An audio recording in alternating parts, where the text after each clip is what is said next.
Hello guys, welcome to BoxPred. This is my post-fight thoughts video for the fights that have just happened this weekend.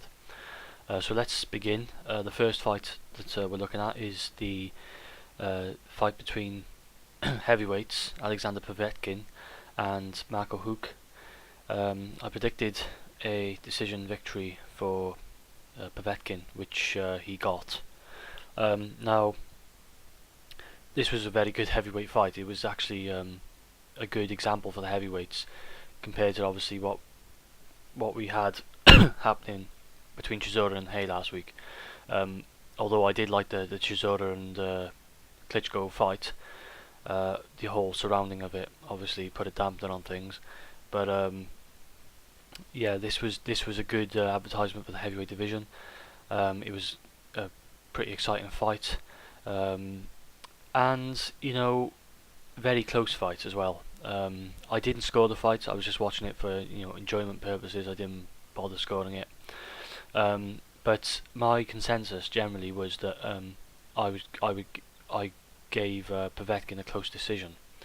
I fully understand where people are coming from when they say Huck should have been given the decision, Huck should have won. I do understand that because it was a close fight. Let's face it. I feel that Povetkin was the superior boxer technically. I think his combinations and variety of punches and general movement, which I mentioned in my prediction, were superior to Huck's. And in my opinion, Huck showed that he is rather one-dimensional, and he pretty much has a right hand, and that's it. I'm not trying to be too harsh here. That's just how I feel about the guy, and I do feel that really, if he had won last night and been given that decision and got the title, I don't know how long Huck would last against some of the guys who are coming up looking to prove themselves in the heavyweight division. I think a lot of people would have been jumping at the opportunity to face Huck to get their chance to get their hands on a heavyweight title. But in the same way, they may be jumping at the chance to get at Povetkin, because he showed that he's open to the right hand. His defense, I was as the fight went on, his stamina. I wasn't impressed by his stamina. I wasn't impressed by his defense. I feel that I know it's difficult. We saw that Amir Khan got caught late against Marcos Maidana with the right hand, but when Huck was just throwing right hand after right hand, I just think that if you're any good in defense and you're a world champion, you should be able to easily neutralize that. You know where the attack's coming from. It's coming from right hand. So you make sure that you are defending against the right hand. I thought that Povetkin early on particularly was throwing some good body shots. Like I said, variety of punches compared to Huck. Not to say that they're exactly the same, but Huck sort of reminds me of a heavier version of Arthur Abraham. And I think that might be where Arthur Abraham sort of went up to super middleweight and then struggled from middleweight to super middleweight, and then struggled against the top operators who could move. I think that Marco Huck, if he stays in the heavyweight division, may face similar problems, but he may get away with it a lot more because obviously heavyweights are not as good movers as super middleweights. I mean, you've got a lot of slow guys in the heavyweight division naturally with their size, so I feel that he could get away with quite a lot in that heavyweight division. But yeah, he's not mobile enough for me, and he doesn't punch with both hands from good angles. He's pretty much just one-dimensional for me, Huck. And I think if I was to choose one of the two fighters from last night who I would give a better chance of having a longer reign, I would give it to Povetkin, because I just think he's a more all-rounded fighter. You can see from his amateur background how he was the superior technical boxer. But I do agree with people, agree with the reasons why people may be saying Huck should have been given that fight. There were there was a lot of ducking and bending over from Povetkin, which wasn't addressed, and in the same instance that led to sort of Huck throwing a lot of behind the head shots, which weren't even addressed either. And I'll just finish off by saying that the refereeing was poor. I felt it's poor refereeing when the referee is sweating as much as the fighters. I mean, look at the guy's back. He was, no matter how hot he was in there, he was working as hard as the fighters, and they were working hard. So the ref was just trying to get in between them, breaking them up all the time, trying to get involved. You're a referee, you're not a fighter. You should, there's a time and a place for breaking people up, and sometimes it needs to be done. But there were many occasions and instances during this fight where they were just not allowed to get close to each other, and I think that sort of worked against Marco Huck, if anything. So yeah, that's my take on the fight. I thought Povetkin did enough just to get a close decision. I was actually surprised he did get a decision, seeing as in Germany. I thought that they were going to give it to Huck when it was that close, but Marco Huck can carry on now, and don't know what he wants to do, but Povetkin needs to look at this performance carefully. He needs to work on stamina. If he's going to have to work against top guys that hard at least, and he's going to be in there. If he's going to fight the best, he's going to be in there with better guys than Huck. I'll tell you that now. The guys who are going to test him. So moving on, the Nathan Cleverly fight against Tommy Karpency. I don't think anyone's really happy with the way this fight went. Karpency seemed to be in sparring partner mode. I was on Twitter at the time throughout these fights last night, and a lot of guys, very disappointed in the way that this fight went. I feel that Nathan Cleverly showed a distinct lack of power in this fight. He reminded me greatly of Joe Calzaghe, and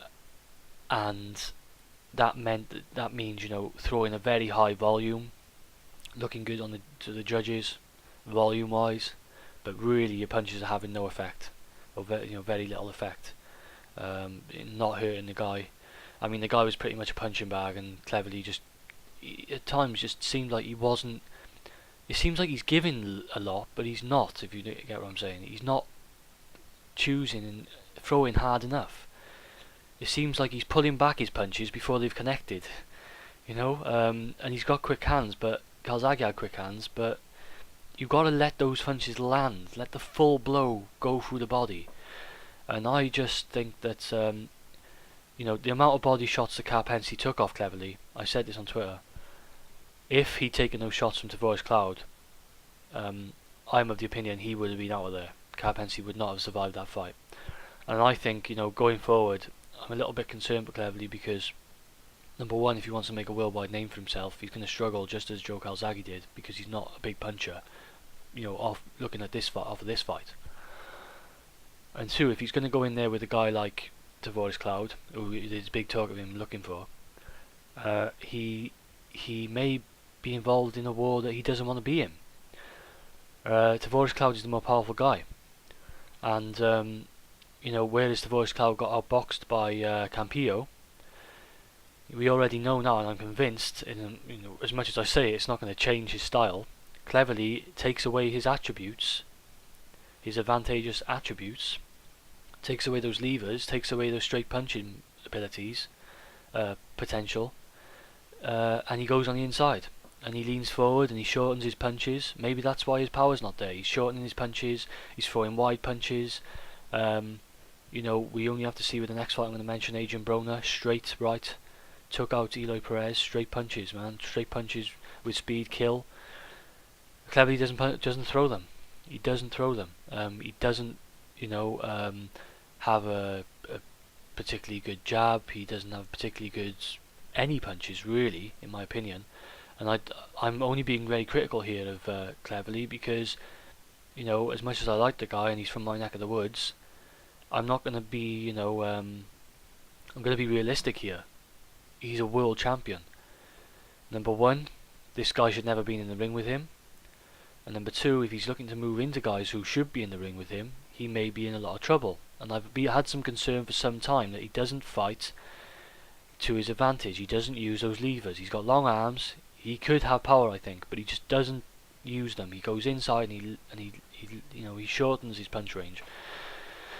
And I've said in previous fights, when a guy goes inside on you, a lot of guys that go inside tend to look like they have really good chins. But I feel it's because they're shortening their opponent's punches. And what Cleverly's doing is he's shortening his own punches by going inside, and I feel something he definitely needs to address.